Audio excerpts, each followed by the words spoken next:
ආයුබෝවන් ඔයාලා හැමෝටම අද අපි ඔයාලට මේ අරගෙන ඇවිල්ලා තියෙන වීඩියෝ තමයි මාදුගඟේ බෝට්ටු සවාරිය පිළිබඳ වීඩියෝ එකක්. මාදුගඟ පිහිටලා තියෙන දකුණු පළාතේ බලපිටිය ප්‍රදේශයේ ජෛව විවිධත්වය අතින් සුවිශේෂී කලාපයක් තමයි මේ මාදුගඟ ආශ්‍රිත පරිසර කලාපය. ඉතින් මේකේ ගොඩක් ඈතට යනකොට අපිට හම්බෙනවා කොද්දුව රජමහා විහාරය. ඉතින් මේ කොද්දුව රජමහා විහාරය අසලින් තමයි අපි මේ වීඩියෝ එක කරන්න පටන් ගත්තේ. නමුත් ඔයාලට ඒ කොද්දුව රජමහා විහාරයේ ඉඳලා නැවත එනකොට බලන්න තියෙන දෙපැත්තේ තියෙන ගොඩාක් දේවල් පෙන්නනවා. කොද්දුව රජමහා විහාරය හරිම නිස්කලංක පරිසරයක පිහිටලා තියෙන්නේ. මේ මාදුගඟේ බෝට්ටු සවාරිය යන්න තැන් කීපයක්ම තියෙනවා. ඔයාලා කොළඹ ඉඳන් ගාල්ලපාර එනකොට කිලෝමීටර් 80ක් විතර හයිවේ එකේ එන්නේ නැත්නම් පැය දෙකක් විතර යනවා. හයිවේ ආවොත් පැයකින් විතර ඔයාලට මේ මාදුගඟ තියෙන තැනට ලඟ වෙන්න පුළුවන්. ඉතින් තැන් කීපයකින්ම මේ මාදුගඟේ බෝට්ටු සවාරිය යන වැඩේ කරනවා. 7-8 දෙනෙක් 9 දෙනෙක් 10 දෙනෙක් වගේ ඉන්න පිරිසකට රුපියල් 6000ක් වගේ ප්‍රමාණයකට මේ මාදුගඟේ බෝට්ටු සවාරිය යන්න පුළුවන්. ඊට වඩා වැඩි පිරිසක් ඉන්නෝ නම් රුපියල් 9000ක වගේ මුදලකට ඉන්න පිරිස අනුව තමයි යන බෝට්ටුව තීරණය වෙන්නේ. ඉතින් ඔයාලා මේ දකින්නේ කොද්දුව රජමහා විහාරයේ මේ බෝට්ටු සවාරියේ එක දූපතක පිහිටලා තියෙන ලස්සන පන්සලක්. මේ පන්සල ගැන විස්තර මම පස්සේ ඔයාලට සම්පූර්ණම වීඩියෝ එකකින් අරන් එන්නම්. නමුත් අපි ඔයාලට අද මේ කියන්නේ මාදුගඟේ බෝට්ටු සවාරිය සහ ඒ සම්බන්ධව ඔයාලට බලන්න තියෙන වටපිටාවේ තියෙන දේවල්ද ගැන තමයි. ඉතින් මේ මාදුගඟේ බෝට්ටු සවාරිය යනකොට ඔයාලට ගොඩාක්ම බලන්න පුළුවන් දූපත් විශාල සංඛ්‍යාවක් තියෙනවා. දූපත් 64ක් විතර තියෙනවා කියලා තමයි කියන්නේ. ඉතින් ජෛව විවිධත්වය අතින් වෙනස් ශාක කඩොලාන ශාක රාශියක් ඔයාලට බලා ගන්න පුළුවන්. ඊට අමතරව මේකේ තියෙනවා සතපහේ දූපත කියලා පුංචි දූපතක් තියෙනවා. මත්ස්‍ය සම්බාහන කරන ස්ථාන තියෙනවා. කුරුදු දූපත කියලා තව දූපතක් තියෙනවා. තව මාදුව පාලම කියලා ලංකාවේ විශාලම දූපත් දෙකක් යා කරන පාලම තියෙනවා. ජෙලිෆිෂ් ලව බලා ගන්න පුළුවන්. කඩොලාන ශාක ගොඩාක් තියෙනවා. කිරලා ජූස් බොන්න පුළුවන්. පන්සල් කීපෙකම තියෙනවා. Taman කැමති නම් මේ පන්සල් වලට යන්න පුළුවන්. මම ඔයාලට මේ පන්සල කොද්දුව රජමහා විහාරයේ පෙන්නලා අවසන් වුණාන් පස්සේ ඔය කියපු අනිත් දේවල් ඔයාලට පෙන්නන්නම්. මේ පන්සලට යද්දිත් ඔයාලට අවශ්‍ය තෙල් මල් පහන් හඳුන් කූරු ගන්න එතන තියෙනවා අසල පුංචි කඩයක්. ඒ කඩේ ඔයාලට අවශ්‍ය දේවල් ගන්න පුළුවන්. අරගෙන වැඳ පුදා ගන්න වැඩ කටයුතු කරන්න පුළුවන්. මේ පන්සල පැවතෙන පිළිබඳ විස්තරත් එතන බෝඩ් එක ගහලා තියෙනවා. ඉතින් අපි දැන් කොද්දුව රජමහා විහාරයෙන් පිටත් වුණා. පිටත් වෙලා ඉවර වෙලා මෙතනින් එහාට අපි ඈතට යන්නේ නැතුව අපි ආයේ බෝට්ටු සවාරිය පටන් ගත්ත තැනට තමයි මේ එන්න හදන්නේ. ඒ තැනට එනකොට අපි අත්විඳ දේවල් අපි ලබාගත් අත්දැකීම් ඔයාලට පෙන්නන්නම්. ඉතින් ඔන්න දැන් අපි එන්න තමයි පිටත් වෙන්නේ. පන්සලෙන් පිටත් වෙලා එද්දි අපි දැන් මේ බෝට්ටුවට නැගලා එනවා. ඔය වටේ කොළ පාටින් ඔයාලට පේන්නේ මේ තියෙන විවිධ දූපත්. ඉතින් මේ දූපත් වල එක දේවල් තියෙනවා. අපිට වෙලාව තියෙනවා නම් අපිට යන්න කැමති නම් අපිට මේ දූපත් ගොඩකට ගිහිල්ලා එන්න පුළුවන්. නමුත් තියෙන වෙලා කලාව අනුව අපි තෝරාගත්ත දූපත් කීපයකට තමයි යන්නේ. මේ බෝට්ටු සවාරියේදී අපිට හම්බ වෙන පුංචිම දූපත තමයි ඔයාලට ඔය බලා ගන්න පුළුවන්. ඔය තියෙන්නේ සතපහේ දූපත කියලා තමයි මේ දූපතට කියන්නේ. ඒකෙත් තියෙනවා පුංචි දේවාලයක්. දේව රූප වගේකුත් තියෙනවා ඇතුලේ. අපි නම් මේ දේවාලයේ ඇතුළට ගියේ නැහැ. නමුත් ඔයාලට කැමති නම් යන්න පුළුවන්. ඉතින් මේ කඩලාන ශාක වලින් තමයි මේ සම්පූර්ණම මාදුගඟ දෙපැත්තේ තියෙන දූපත් පිරීලා තියෙන්නේ. හරිම ලස්සනයි, හරිම නිස්කලංකයි. ඒ වගේම හරිම සුන්දරයි, අලුත්ම අත්දැකීමක්. ඔය ඈතින් පේන්නේ කිරලා ජූස් විකුණන තැනක්. මේ මාදුගඟේ දූපත් අවට විශාල කිරලා ගස් ප්‍රමාණයක් තියෙනවා. දැන් ඉන්න ගොඩක් කට්ටිය කිරලා දැකලවත් නැහෙනේ. නමුත් මේ බෝට්ටු සවාරිය ගියොත් ඔයාලට කිරල දකින්න විතරක් නෙමෙයි කිරල ජූස් එකක් බොන්නත් පුළුවන්.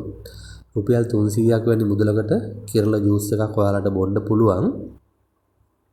ඒක හරියටම දිවුල් කිරි රහක් වගේ තමයි එන්නේ.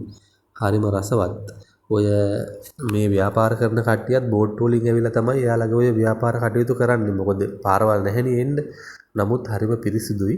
අයිස් කැට දාලා රස්න වෙලාවට බොන්න හොඳම ජූස් වර්ගයක් තමයි කිරල ජූස් කියන්නේ. ඔයාලා ගියොත් අනිවාර්යයෙන්ම try කරලා බලන්න. ඉතින් ඔහොම ගිහිල්ලා එනකොට ඔයාලට හම්බෙනවා මේ කඩොලාන ශාක ඇතුලින් යන්න පුළුවන් ස්ථානයක් තියෙනවා. ඒ ස්ථානය හරිම ලස්සනයි.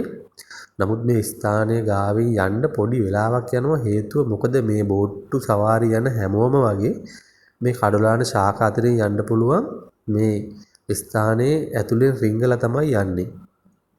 ඉතින් ඒ හින්දා පොඩ්ඩක් බෝට්ටුව පැත්තකට කරන් ඉන්න වෙනවා අනිත් කට්ටිය යනකම්. ටුවරිස්ට්ලා හැම ගොඩ එනවා මේ මාදුගංගේ බෝට්ටු සවාරිය යන්න.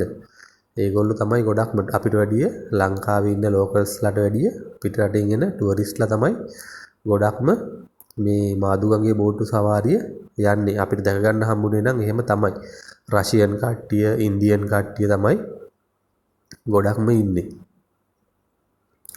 ඉතින් මේ කඩොලාන ශාක අතරින් යන්න පුළුවන් හින්දා හැමෝම මේ ස්ථානයේ අනිවාර්යයෙන්ම පහු කරලා තමයි යන්නේ. දැන් ඔය අපි යන්න ගියාට අපිට යන්න හම්බුනේ නැහැ.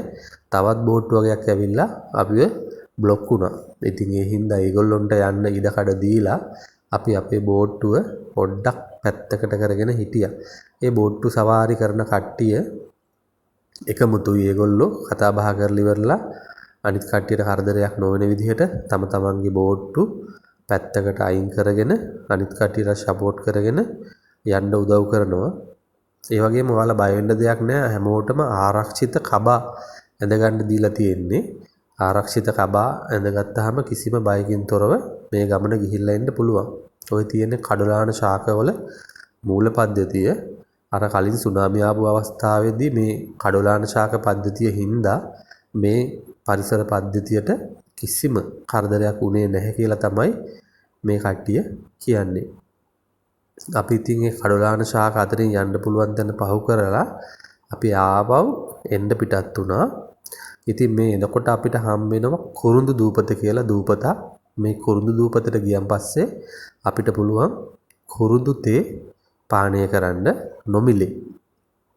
ඊට අමතරව ඒගොල්ලෝ කුරුඳු ශාකයෙන් කුරුඳු ගන්න හැටි, කුරුඳු තලන හැටි, කුරුඳු තෙල් හිඳින හැටි ඔය වගේ ගොඩාක් දේවල් අපිට කියලා දෙනවා.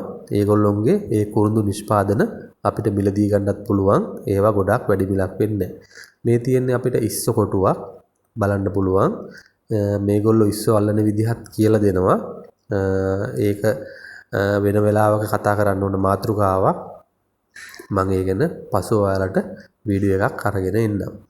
ඉතින් මම ඔයාලට කලින් කිව්වා වගේම මේ ගමනාන්තය පුරාම අපිට පන්සල් විශාල ප්‍රමාණයක් දැක ගන්න පුළුවන්. අපිට ඉඩකඩ තියෙනවා නම් වෙලාව තියෙනවා නම් අපි කැමති නම් ගිහිල්ලා මේ පන්සල් වලට ගිහිල්ලා වැඳ පුදාගෙන බලලා කරලා එන්න අවස්ථාව තියෙනවා. ඊට අමතරව මත්ස්‍ය සම්බාහන මධ්‍යස්ථාන තැනින් තැන මේගොල්ලෝ දාලා තියෙනවා. අපිට මත්ස්‍ය සම්බාහන ඕන නම් මත්ස්‍ය සම්බාහන පුළුවන්. තව කිඹුල්ලුන්ව අතට අරන් ෆොටෝ ගන්න පුළුවන් තැන් තියෙනවා. ඊට අමතරව කඩවල් තියෙනවා, කිරල ජූස් තියෙනවා, කෑම බීම තියෙනවා. ඊට අමතරව අපිට අවශ්‍ය ඇඳුම් පැළඳුම් පවා විකුණන විවිධ කඩ තියෙනවා. ඉතින් අපි මේ ගමන ගිහිල්ලා එනකොට අපිට දැක ගන්න පුළුවන් විවිධ බෝට්ටු නැවත නැවතත් උඩහට පල්ලහැට යනවා. පාරවල් වලට ලං වෙන්න තමයි අපිට පේන්නේ විශාල බෝට්ටු ප්‍රමාණයක් උඩට පල්ලහැට හැම වෙලේම යනවා එනවා. ඉතින් මේ එක ගමනක් ගිහිල්ලා එන්න පැය එකමාරක් වගේ කාලයක් ගත වෙනවා. මේ හරියදී ඔයාලට පුළුවන් ජෙලි ෆිෂ් ලව බලා ගන්න. මොකද මුහුදු වතුරයි ගංගාවේ වතුරයි ඒ කියන්නේ කරදියයි මිරිදියයි කලවම් වෙලා තියෙන්නේ. ඒ හින්දා මුහුදේ ඉන්න මත්ස්‍යයනුත් මේ ආශ්‍රිතව අපිට දැක ගන්න පුළුවන්. ලස්සනට පොල් ගස්, අඹ ගස්, විවිධ ගස් මේ වතුරට බර වෙලා හරිම ලස්සන පරිසර කලාපයක් තමයි මේක. මම කලින් කිව්වා වගේ ටුවරිස්ට්ලා හැම ගොඩ පිරිසක් මේක නරඹන්න එනවා. මේ තියෙන්නේ ඒගොල්ලොන්ට යන්න තියෙන බෝට්ටු ප්‍රමාණය තමයි. අතිවිශාල බෝට්ටු ප්‍රමාණයක් මේ අවට ගම්වාසීන් සහ හොටෙල් කරන කට්ටිය වෙනම බෝට්ටු සවාරි කරන කට්ටිය කීප දෙනෙක්ම ඉන්නවා. ඔයාලට ඒ ඕන තරකට ගිහිල්ලා Tamanට අවශ්‍ය බෝට්ටු සවාරියක් යන්න පුළුවන්. මතක් කරලා ආරක්ෂිත කබායවල් දාගන්න. මොකද හැම දෙයකම ආරක්ෂාව තියෙන්න ඕන හින්දා. ඉතින් ඔන්න ඔයාලා මුලින්ම පිටත් වෙනකොට ඔයාලට පාලම් කීපයක් හම්බෙයි. අනිවාර්යෙන් මතක් කරලා මේ පාලම් යටින් යනකොට ඔළුව පාත් කරලා නැමෙන්න, නැත්නම් ඔයාලගේ ඔළුවවල් වදින්න පුළුවන් මේ පාලම් වල. ඒක ඒ බෝට්ටු වල යන කට්ටියත් කියනවා ඔළුව පාත් කරගන්න කියලා. ඉතින් අපි දැනගන්න ඕන ලස්සනට ගිහිල්ලා මේ පරිසරයේ භුක්ති විඳලා එන්න. කිසිම ප්ලාස්ටික්, පොලිතින්, කන බොන දේවල් කිසි දෙයක් විසි කරන්නේ නැතුව පරිසර කලාපයට ඒ තියෙන විදිහටම ආරක්ෂා කරගන්න ඒකට අවශ්‍ය උදව්ව කරන එක තමයි අපිට තියෙන යුතුයකම. ඉතින් අපි පැය එකමාරක විතර ගමනක් තමයි ඔයාලට මේ පොඩි විනාඩි 10ක් 12ක් වගේ පුංචි කාලයකදී පෙන්වන්නේ. ඇත්තටම මේ වීඩියෝ එක කරන්න හිතුනේ අර කොත්දුව රජමහා විහාරය දැක්කන් පස්සේ තමයි. මේ පරිසරය හරියටම නිස්කලංක පරිසරයක්. ඔයගොල්ලෝ යනවා නම් එතනට අවශ්‍ය දාන මාන කටයුතු පූජා කරන්න දේවලුත් අරගෙන යන්න. මොකද පන්සල් විශාල ප්‍රමාණයක් විවිධ දූපත්වල තියෙනවා අපිට හම්බෙනවා. ඔය තියෙන්නේ පොඩි නැවක්. හරිම ලස්සනයි. ඉතින් ළමයින්ට නම් මේක අලුත්ම අත්දැකීමක්. ළමයි ගොඩක් සතුටු වුණා මේ ගමනේදී. මෙතනින් තව ටිකක් ඉස්සරහට යද්දී ඔයාලට පෙනෙයි මේ ගංගාවයි මාදු ගංගාවයි මුහුදයි එකතු වෙන තැන. ඒ කියන්නේ මෝයකට. මේ මෝයකට ළඟට වුණත් අපිට යන්න පුළුවන්. ඔය ඈතින් පේන්නේ මෝයකට. මේ ගඟ ගිහිල්ලා මුහුදට වැටෙන තැන. මේ හරිය එච්චර ගැඹුරු නැහැ. අඩිය තියන්න වුණත් පුළුවන්. සමහරු මේ හරියේ නානවත් එක්ක.